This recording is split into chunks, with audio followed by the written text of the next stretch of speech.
Glórias ao Senhor. Amém. Mais uma vez, como nunca é o bastante, a gente precisa muito, a paz seja convosco. Amém. Nós estamos tratando, nesse segundo período, sobre as bem-aventuranças. Estamos falando sobre aqueles que têm o coração puro, ou seja, não estamos falando com você. Não. Eu estava completando esse estudo, nós vamos chegar lá, e aí o autor ele fala assim, e é uma verdade, que nós temos o nosso coração enegrecido pelo pecado, e cada momento que passa, ele fica mais negro. Poxa, pastor, eu tento me santificar, me purificar, cada vez que é pior, porque a gente vai descobrindo as outras facetas da palavra. Você vai se aprofundando no cristianismo, aí você vê que o negócio está um pouquinho pior do que você imagina. Pastor, eu não volto mais na sua igreja, você só fala de coisa ruim, essas coisas do mal, né? E olha isso, essas coisas do mal são do diabo. Não, você fica falando que eu estou com um coração negro, eu sou noivo de Cristo, eu tenho. Infelizmente não é bem assim. Nós somos a noiva de Cristo, sim, mas nós carecemos do amor, da graça do Senhor. Pode ficar subindo descendo, tá? Pastor, antes do senhor começar, deixa eu dizer uma coisa. Vai, querido. Eu sou apaixonada, porque cada dia que passa, eu estou descobrindo, Que você não sabe mesmo. descobrindo Glória a Deus. e percebendo tanto que Deus me ama. Então eu falo, mas como é que Deus pode amar uma criatura assim? Não entendo mas também. Eu estou ficando muito mais preparado para Mas ele, descobrir cada vez. o estudo cristão, ele é isso. É você cada vez se olhar com um grau melhor do óculos. Chegar até um ponto que você olha com um microscópio e você começa a ver coisas que você nunca tinha visto. Coisas que as pessoas não veem. Porque às vezes você pode chegar na pessoa e falar assim, olha, eu sou assim, Não, que isso, você é uma pessoa super boa. E aí você começa a olhar e você começa a ver, não é bem assim. Por isso que o autor ele diz que quanto mais nós conhecemos, mais nós descobrimos quão escura é a nossa alma. É como uma roupa, você põe ela para lavar e ela estava suja, você olha e fala, nossa, que roupa branca. E aí tem aqueles comerciais que não aparecem mais. Mas lembra aqueles comerciais do Omo, em que colocava outros sabões em pó e o Omo, e você olha e fala, caramba, o outro era branco, esse aqui é mais branco. É bem assim. Se comparando à figura de Jesus Cristo, as vestiduras deles que eram alvas, como a gente canta, como a neve, algo que o brilho ele é imensurável. E na semana passada nós falamos, fazendo um breve resumo, começamos falando sobre Salmos 86:11, pedindo ao Senhor, ensina-me, Senhor, o teu caminho e andarei na tua verdade. Dispõe meu coração para só temer ao teu nome. Nós falamos que nós precisamos que o Senhor nos ensine a sermos cristãos. E após Ele nos ensinar, Ele tem que colocar o nosso coração disposto a obedecer esse ensinamento. Que coisa, né? Você ora, Deus ele ensina, a gente fala assim, é que nem você está ensinando alguém que está começando a vida casada, às vezes a Rosângela não ajuda com esse tipo de coisa com outras pessoas, com outras mulheres, nunca fez um arroz. Então a pessoa fala assim, olha, você faz isso, faz aquilo outro, coloca água, tal, óleo, e a pessoa vai e faz de outro jeito. Mas você não entendeu? Entendi, mas eu quero fazer do mesmo jeito. É isso que a gente faz. Deus ele fala, olha, o caminho é esse, esse e esse. E você faz aquele.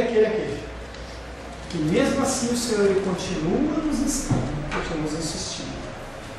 Falamos também na semana passada que uma das grandes dificuldades que nós temos é o nosso coração dobre, um coração duplo, em que nós acreditamos em Deus, mas não o obedecemos. Nós acreditamos nas coisas que são ministradas, mas nós não fazemos. E o nosso coração fica que nem a onda do mar, que vai e volta, vai e volta, vai e volta, vai e volta. Acredito, não acredito, acredito, não acredito.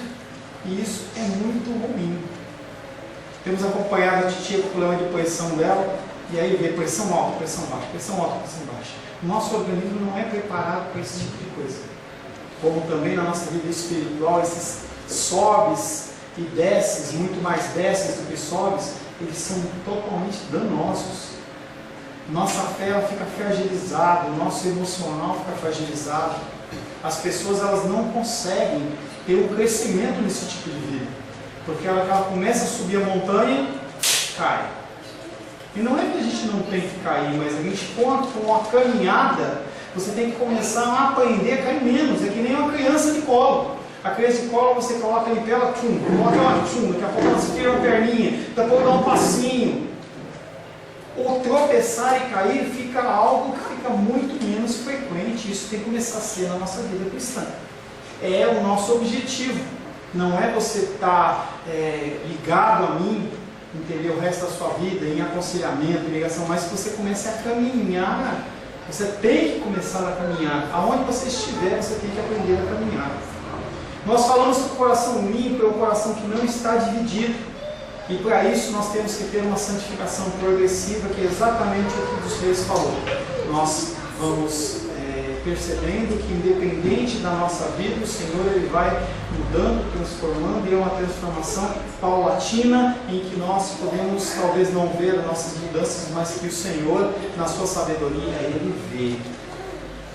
Lemos 1 Pedro capítulo 2, 22, falando sobre o padrão. O padrão que nós temos que olhar é o padrão de Cristo, o qual não cometeu pecado, nem dolo algum se achou na sua boca. Eu não estou dando tempo porque a gente já leu esses textos, já meditamos, eu só estou passando por cima, tá?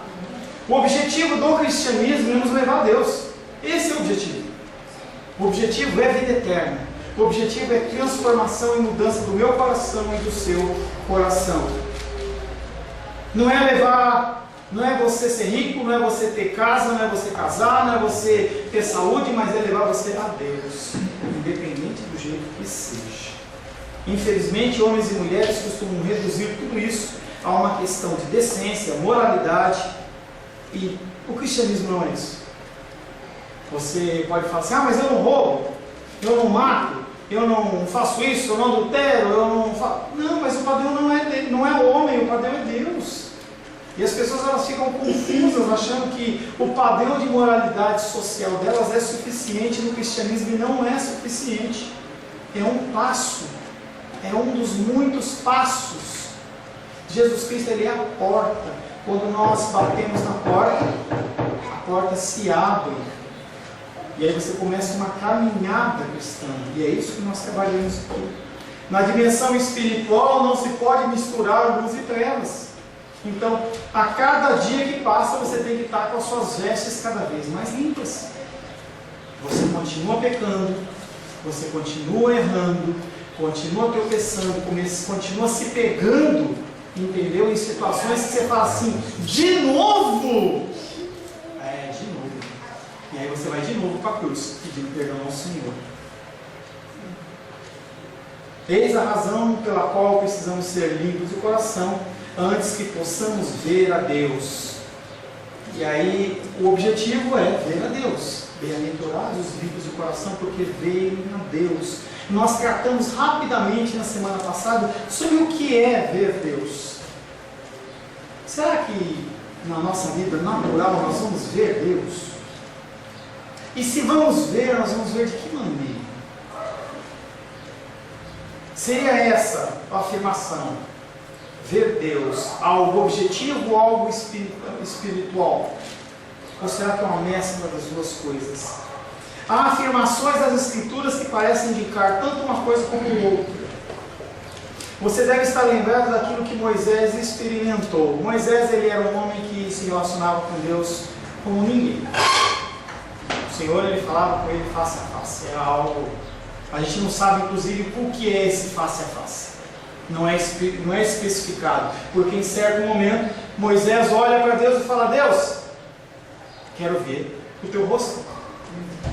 Então ele não tinha visto.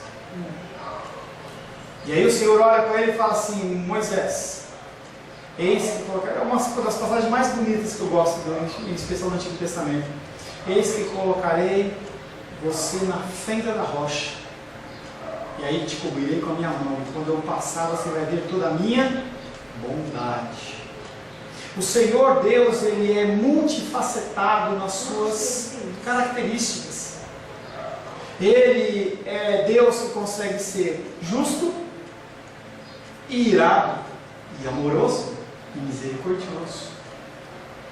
Como um diamante, ou muito melhor que o diamante. Se você olhar o diamante, você vê ele todo lapidado, e você vê que ele tem diversas facetas. O Senhor, Ele tem muito mais do que um diamante.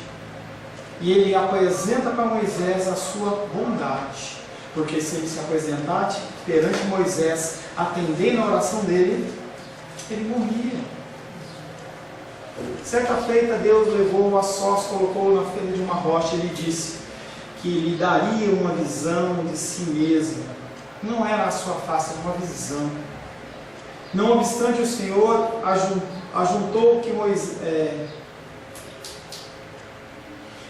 permitiu que Moisés o visse pelas costas, certamente sugerindo que frontalmente ver a Deus é algo impossível para o homem natural. As teofanias, eu já falei o que é isso, vou voltar a falar. O que é uma teofania? Isso é um termo de teologia, mas que é muito legal de você saber. Teofania é a manifestação de Deus. É Deus se manifestando, mas não é Deus. Quando o templo de Salomão foi inaugurado, a palavra de Deus diz que ele se encheu de fumaça, e as pessoas não podiam ficar naquele lugar. Manifestação teofânica de Deus. Você vai descer e vai ficar lá embaixo, ou vai ficar aqui. Não pode subir e descer, senão atrapalha a tia na aula. Onde você vai ficar? Então vai, mas fica quietinho, tá bom? Manifestações teofânicas de Deus. Outra manifestação teofânica de Deus: sarça ardente. Quando a sarça ardente ela pega fogo e ela começa a falar com Moisés, é uma manifestação de Deus, mas não é Deus. O Senhor, Ele se manifesta através do vento. O Senhor se manifesta através da natureza, através dos bichinhos, através das plantas. Para um dia e olha uma orquídea. Comece a olhar. E a minha mãe, ela participa de um grupo na internet chamado Orquidoidos. São doidos por orquídea. E aí as pessoas elas postam as fotos da orquídea. Toda vez que ela ganha uma orquídea, ela cuida, trata e ela não joga fora. Depois ela vê que florescer no segundo, terceiro ano. Se você começar a olhar os detalhes da orquídea, você vai ver uma manifestação de Deus. Teofânica de Deus. Você vai olhar e falar assim: como é que pode ser isso ter sido criado nessa perfeição, nessa beleza, se não foi um ser superior? As teofanias do Antigo Testamento, a saber, aquelas ocasiões em que o anjo da aliança apareceu sob a forma humana, certamente sugerem uma visão literal, física, mas isso é algo simplesmente impossível. Quando Deus ele se apresenta na figura de um ser e come lá, ele faz o carneiro lá, não era Deus.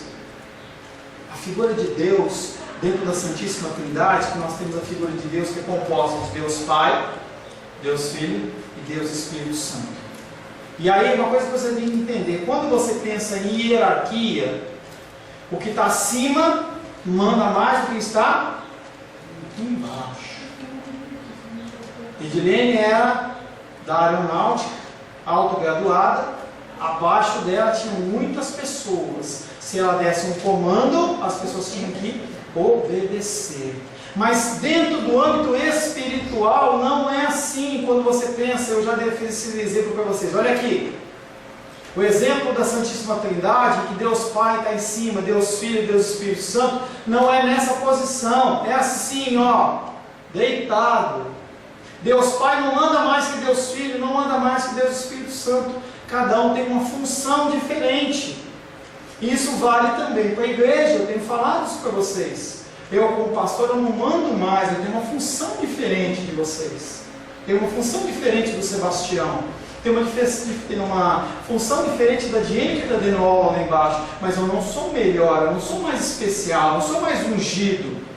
E aí o conceito de hierarquia, quando derruba a pirâmide, fica muito mais claro. Mas o ser humano não gosta disso. O ser humano gosta de... Você sabe com quem você está falando? Eu sou pastor, eu sou apóstolo, eu sou bispo, eu sou evangelista. As pessoas amam títulos. As pessoas amam títulos. Pastor, Fale. mas tem alguém que prega diferente? Eu prego. Tem muita gente que prega diferente. Aí prega. A maioria fala errado. Pastor, que você não está sendo muito soberbo? Não, não é revelação minha. Não é essa revelação minha. A figura de Deus Pai, Deus Filho e Deus Espírito Santo é a composição de Deus. É um assunto complexo de Trindade, que talvez em algum momento o Senhor nos leve a estudar sobre Trindade. Mas Deus Pai, Ele não manda mais que Deus Filho. Mas Deus Filho faz coisas que Deus Pai não faz. Tanto que no início, em Gênesis, Deus foi criar as coisas e falou assim: haja luz. Esse haja luz foi Jesus Cristo em ação. É a ação de Jesus Cristo. Deus Pai não convence você do pecado. Você sabia disso? Jesus não convence você do pecado. Quem convence você do pecado é o Espírito Santo. Quem que te dá autoridade para você pregar o Evangelho, ir pregar o Evangelho para toda criatura? Não é Deus Pai, não é Deus Filho, Espírito Santo. Por isso que quando Jesus Cristo vai e fala para aquelas pessoas: vão para Jerusalém, espera até que vocês sejam revestidos de...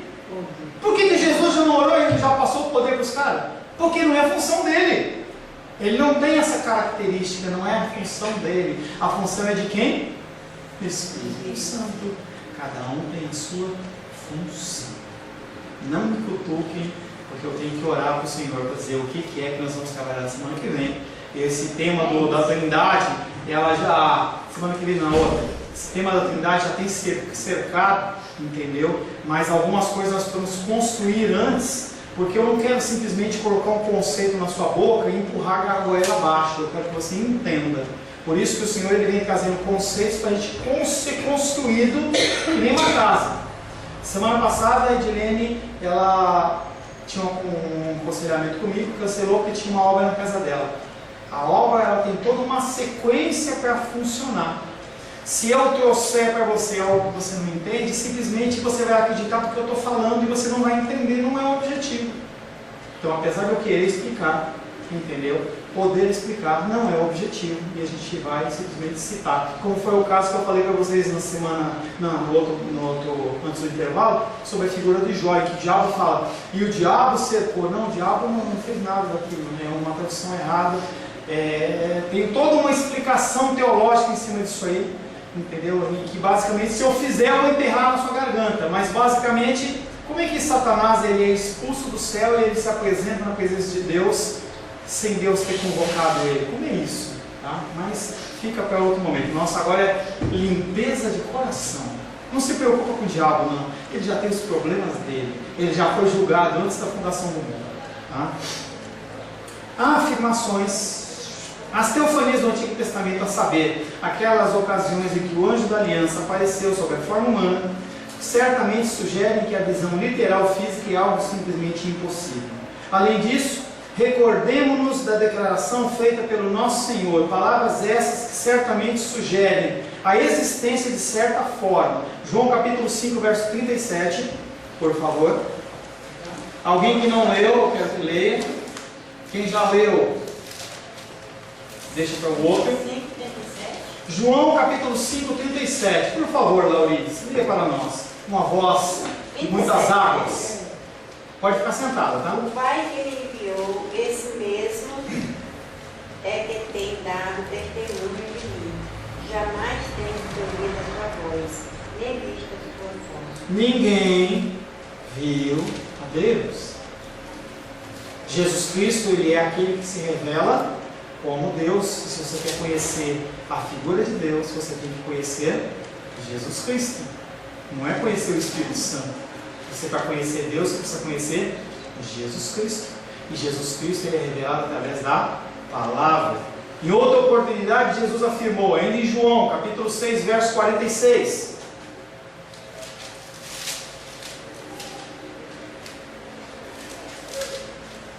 Não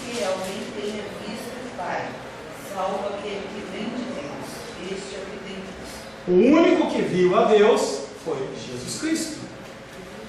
É como se o Senhor tivesse dito: vocês jamais viram a Deus, mas eu, que procedo de Deus, tenho visto o Pai. Mais um, João capítulo 1, verso 18.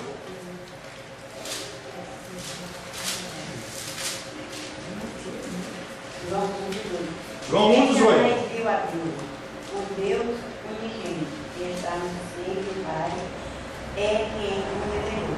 Ninguém viu a Deus. A revelação de Deus a você, ela é da parte dele.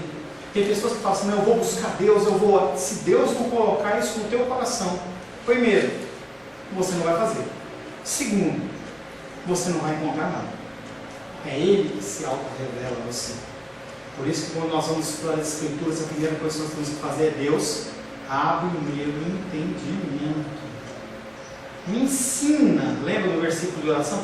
Me ensina os teus caminhos, Senhor, e põe no meu coração, tira essa duplicidade do meu coração, para que eu possa ler a tua palavra e entender. E entendendo, colocar em prática. Fala, querido. Eu estou com dificuldade nisso. Qual das coisas? Esse Deus, trino, mas que cada um tem uma função, e aí eu não posso. Eu estou querendo explicar isso para minha amiga, mas eu não estou conseguindo. Você quer explicar para a tua amiga o quê? Porque ela disse: então é 3 deuses? A figura de Deus, a figura da Trindade é algo que nós não conseguimos entender com a nossa mente natural, porque o conceito da física diz: nenhum corpo pode ocupar o mesmo espaço ao mesmo tempo. Conceito físico. Eu não posso colocar no mesmo lugar um controle e um celular, não tem, a menos que um fique em cima do outro, mas não fica no mesmo lugar. O conceito de Deus é um conceito que Deus ele é composto de 3 pessoas: Deus Pai, Deus Filho e Deus Espírito Santo. Não é um conceito fácil, porque não é um conceito natural e não é um conceito que nós conseguimos estabelecer comparações. Muitas seitas batem cabeça exatamente nesse ponto. Por exemplo, o Testemunho de Jeová, em que o Testemunho de Jeová ele olha e fala assim: não, Jesus Cristo não é Deus, porque senão vai ser 3 deuses, vai ter 2 deuses, não tem a força do Espírito Santo, não tem nada. Mas tem várias passagens, por exemplo, a passagem do batismo de Jesus, em que há a voz de Deus falando: eis o meu Filho amado em que me comprazo. Há a figura da manifestação do Espírito Santo, que como uma pomba ele desce, e a figura de Cristo. As 3 pessoas em um único evento. E tem várias passagens na Bíblia sobre isso. Enfim, está escrito que Jesus está sentado à destra de Deus. E aí? Não é simples, gente, não é simples. Tá? Não tem como te explicar isso agora, tem que fazer um estudo sobre isso. Tá? Por enquanto, você simplesmente receba a informação de que a figura de Deus é uma figura composta de 3 pessoas, que não se pode dividir, não posso esperar, é uma pessoa só composta de 3 pessoas, por mais estranho que seja. É como a visão de Ezequiel quando ele viu a figura de um querubim. Ele não consegue explicar aquilo que ele vê. Ele fala assim: olha, ele tem uma roda, tem olho, tem... Não é explicável. Há algumas coisas que são mistérios, e o entendimento real disso, ele é um mistério de Deus, em que a gente não vai. Estava discutindo com a Diene antes da aula, conversando, em que ela estava falando comigo sobre pecados. De onde veio o pecado? Teólogos por milênios vêm discutindo de onde veio o pecado. Ninguém consegue chegar a uma conclusão. É uma coisa que é um mistério, em que tem a figura, que até você citou, acho que na semana passada, que ele cria o bem e o mal, mas também fala-se que ele é Deus e que nele não há treva nenhuma. Como é que funciona isso? Não é uma coisa que a nossa mente consegue entender. Pessoas muito estudadas já lutaram com esse assunto, não conseguem. E aí, se você chega com questões, então Deus ele criou o mal para ter o bem, vira uma confusão total. São coisas que a gente não tem que mexer, porque a gente não entende. Tá? E não é explicado na palavra, não tem ser humano que possa explicar. Não é eu que vou te explicar isso. Tá? Essas são algumas declarações bíblicas que precisamos levar em conta. Isso é o que a Bíblia tem a dizer sobre a questão. E parece-me que, de modo geral, é inútil tentarmos descobrir todas as facetas dessa grandiosidade do que é ser Deus. O próprio ser divino é tão transcendental. O que é transcendental? Eu já expliquei para vocês. É alguém que está tão acima da gente. Ele é tão grande, é tão, uma medida tão sem condição da gente medir. Ele é transcendental e ele é eterno. O próprio ser divino é tão transcendental e eterno que os nossos esforços para chegarmos a um apreciável entendimento a seu respeito caem no fracasso. Tenta entender Deus. Tenta conhecer Deus na sua magnitude. Não dá. Nós, na nossa mente, nós conseguimos imaginar em relação a tempo, 1000 anos, 2000 anos, 3000 anos, mas quando fala 1 milhão de anos, eu não consigo entender. Eu não consigo relacionar alguma coisa com 1 milhão de anos. Imagina Deus que é eterno. Quando a gente pensa em tamanho, a gente pensa em tamanhos de coisas, de salas. Quando a gente estava alugando, a gente procurava uma medida, alguma coisa em torno de 60 ou 100 metros quadrados. Eu Vim, Rosângela, Glânia, Sebastião, nós sentamos aqui em outros lugares. Nós conseguimos imaginar uma distância, por exemplo, eu vou viajar daqui para São Paulo, são 1000 quilômetros. Você pode imaginar, eu vou daqui para a Lua, sei lá, são sei lá quantos 1000 quilômetros. Ou o homem manda uma sonda para Marte e está tanto de distância. Mas aí você começa a ver tamanho de planetas. Eu estava vendo um outro dia, eu acho que já comentei com vocês, em que alguém começou a fazer um comparativo de tamanho de planetas dentro do que a gente conhece, dentro da nossa galáxia. E aí mostra, desde pequenininho, passa pela Terra, mostra a diferença com os outros planetas, mostra o Sol, enorme em relação à Terra, já é uma coisa que a gente não consegue entender. Eu sei que vai mostrando planeta, chega num planeta, que é o maior conhecido, é o vermelho grande, ou gigante vermelho, eu não sei. Para você dar uma volta no planeta, um avião a 900 km por hora, leva-se 4.600 anos de cálculo. Como é que a gente pode imaginar uma coisa dessa? E o nosso Deus, eu estou falando de uma galáxia, então o nosso Deus, quando você começa a imaginar esse Deus, se você quiser realmente definir limites para Ele, você se perde, você se fracassa na sua decisão. As próprias Escrituras não tentam fornecer-nos um conceito adequado do ser de Deus. Por quê? Por causa da glória divina. Nossos vocábulos são tão inadequados, nossas mentes são tão pequenas e finitas, que há um perigo em qualquer tentativa humana de descrever a Deus e a sua glória. Quando a gente fala ira, você não consegue entender a ira divina. Você consegue entender a ira humana, que é motivada pelas nossas emoções. O Lucival, ele fez uma coisa que eu não gostei, eu fico irado com ele. Rosângela fez uma comida que eu não gosto, eu fico irado com ela. Mas põe a ira de Deus. E não dá para você fazer um dicionário agora dos atributos de Deus e eu vou definir o que é a ira de Deus, o que é a misericórdia de Deus, o que é a sabedoria de Deus. Ninguém consegue. Nós não temos essa capacidade. Tudo quanto sabemos é que contamos com essa gloriosa promessa de que, de uma maneira ou de outra, os ricos de coração verão a Deus. Eu não sei como isso vai acontecer. Como vocês falou no módulo passado, essa coisinha ruim aqui, por que? Não sei. Mas a palavra de Deus diz: bem-aventurados os ricos de coração, porque eles verão a Deus. E se você é de Deus, de alguma maneira, em algum momento, o Senhor ele vai purificar suas vestes para você poder entrar na presença do Rei sem ser consumido. E vai ser muito lindo e maravilhoso. Vai ser muito lindo e maravilhoso. Tal como sucede a todas as demais bem-aventuranças, que é até arrepiado. Ela se cumpre parcialmente ainda nessa existência terrena. Na nossa terra nós conseguimos ver Deus de algumas maneiras. Falei para você. Quando você olha, por exemplo, a chuva, quando você olha, por exemplo, a beleza de uma orquídea, quando você olha, por exemplo, um mar, quando você olha o céu, o Brasília, um céu lindo, você fala assim, não é possível que isso seja coincidência. Esse Deus é lindo, maravilhoso, mas nós conseguimos ver esse Deus, mesmo através da palavra, de uma forma parcial. Nós não conseguimos entender. Você olha e fala assim, por que Deus me ama? Por quê?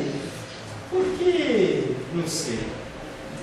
Em certo sentido, há uma visão de Deus enquanto ainda estamos nesse mundo. Os crentes podem ver Deus no sentido que ninguém mais pode fazê-lo. Se você é um cristão e você olha para o céu, você consegue ver Deus nos céus.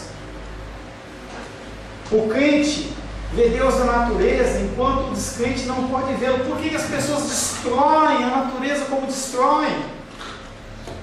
Porque elas não conseguem ver Deus naquele ser, naquela situação. Não conseguem. Veem apenas como um animal que eles têm que matar e se alimentar, ou que está atrapalhando. Não conseguem ver Deus. O crente vê Deus nos acontecimentos da história. A gente começa a olhar as coisas, os livramentos, as coisas que acontecem na história, e você fala assim, só pode ser Deus.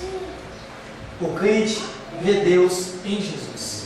E aí, para complicar mais a situação da Trindade, você só consegue ver Deus aqui através de Cristo.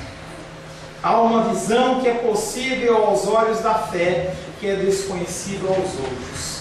Pela fé você vê Deus. Uma fé que você não consegue na igreja, uma fé que você não consegue no monte, uma fé que você não consegue separado, mas uma fé que Deus coloca no teu coração como uma joia preciosa, maravilhosa. E eu vi um pastor falando assim, não é uma fé natural, é uma fé sobrenatural, em que você, no momento da maior luta e dificuldade, você dá risada e você pode cantar: ó morte, onde está a morte, a tua vitória, Jesus ressuscitou.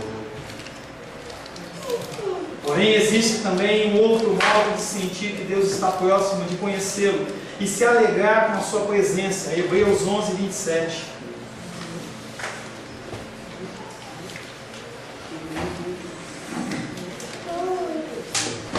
Hebreus 11, 27, de N, por favor, na sua versão diferente.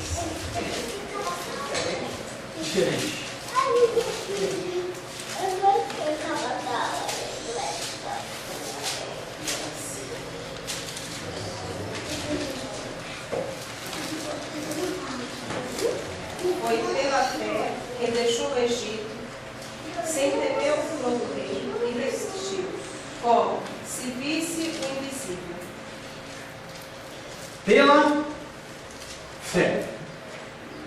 As pessoas olham para você e falam assim: por que você acredita nisso? Por que você faz aquilo? Não tem explicação. Você simplesmente acredita.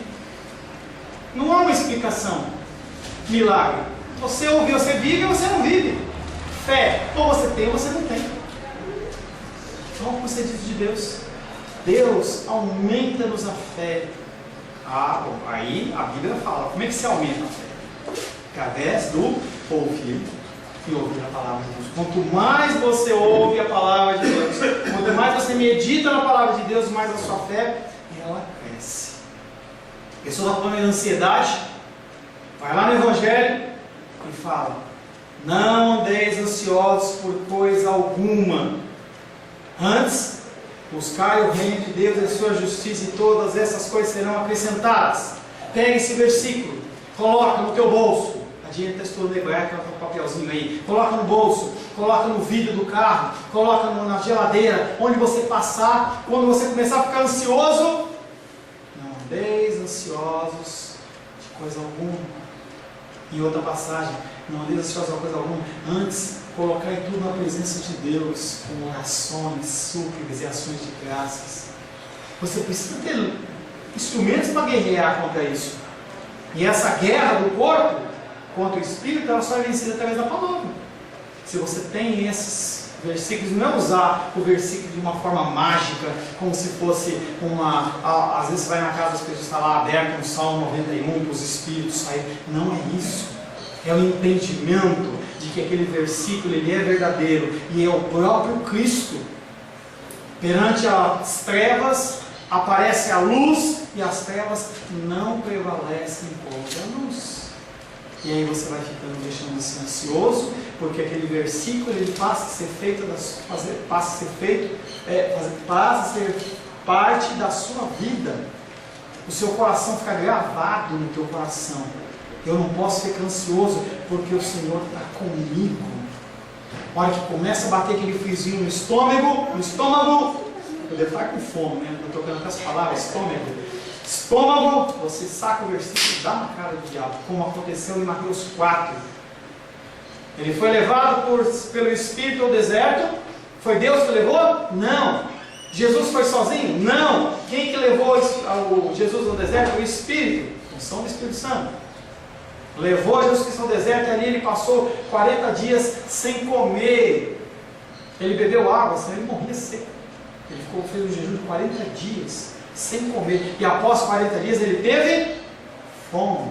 Satanás olha para ele, está com fome? Olha essas pedras aí, faz pão dela. Nem só de pão dela. Ele não estava com fome? Oxi. O máximo que eu fiz de jejum, acho que foi 4 dias. E aí, naquele dia que eu saí daquele jejum, eu adorava aquelas Ana Maria Puma, lembra? Que tem aquele bolinho com aquele recheio dentro, uma delícia. E eu saí do jejum com um negócio daquele, eu dei uma mordida e engoli, saiu rasgando aqui, parecia que eu estava comendo um veneno, porque eu não estava acostumado a comer doce. Morrendo de fome. E o diabo vai transformar. Jesus Cristo podia transformar a pedra em pão? Lógico que podia. Ele multiplicou os pãezinhos e os peixinhos. Ele é a própria palavra da vida. Através dele tudo foi criado. Nada do que foi criado sem ser através de Cristo. Ele podia fazer virar pão, mas ele responde na palavra. Leva ele no pináculo do templo e fala assim: olha, está vendo todos esses reinos da terra? Se você prostrado me adorar, mesma jogada que ele fez lá com Adão e Eva, olha, se você comer a maçã, você vai ser como Deus. Mas ele já era Deus. Se prostrado te adorar, me adorares, eu te darei tudo isso aí. Apenas ao Senhor teu Deus adorares. Continuar a palavra. É aí que a tua fé ela cresce. Não é em livro de autoajuda, não é consultório de psicólogo, coaching, não é com o pastor Paulo. Ele não vai aumentar a sua fé comigo, a menos que eu esteja falando lá. É por isso que a gente tem o foco na nossa igreja de ensino. Palavra é o que tem que aumentar, porque quando você estiver perante as dificuldades da sua vida, o pastor Paulo não vai estar lá, mas a palavra vai estar onde? No teu coração. Feche seus olhos. Senhor, te louvamos mais uma vez pelo teu grande amor, pela tua graça. Queremos pedir que o Senhor continue nos abençoando, continue, Pai querido, nos guardando, nos protegendo, porque se não for o Senhor que esteve ao nosso lado, o inimigo em sua ira nos teria consumido. Mas o Senhor nos livrou e nos guiou e nos levou acima das nuvens, e nós voamos, Pai querido, na asa do Teu Espírito Santo, e nós temos as nossas forças restauradas, porque assim a Tua palavra diz. Como águia, Pai querido, voamos sobre as asas, sobre as nuvens, Pai querido, e nós, vivendo nesse mundo pecaminoso, aguardamos, Pai, que o Senhor continue mudando as nossas vidas, e no dia em que o Senhor vier, ou que a morte nos alcançar, nós possamos ter as nossas vestes alvas como a neve, e possamos ser encontrados através do Teu sangue precioso, justificados para entrar na Tua presença, em nome de Jesus. Amém. A minha caneta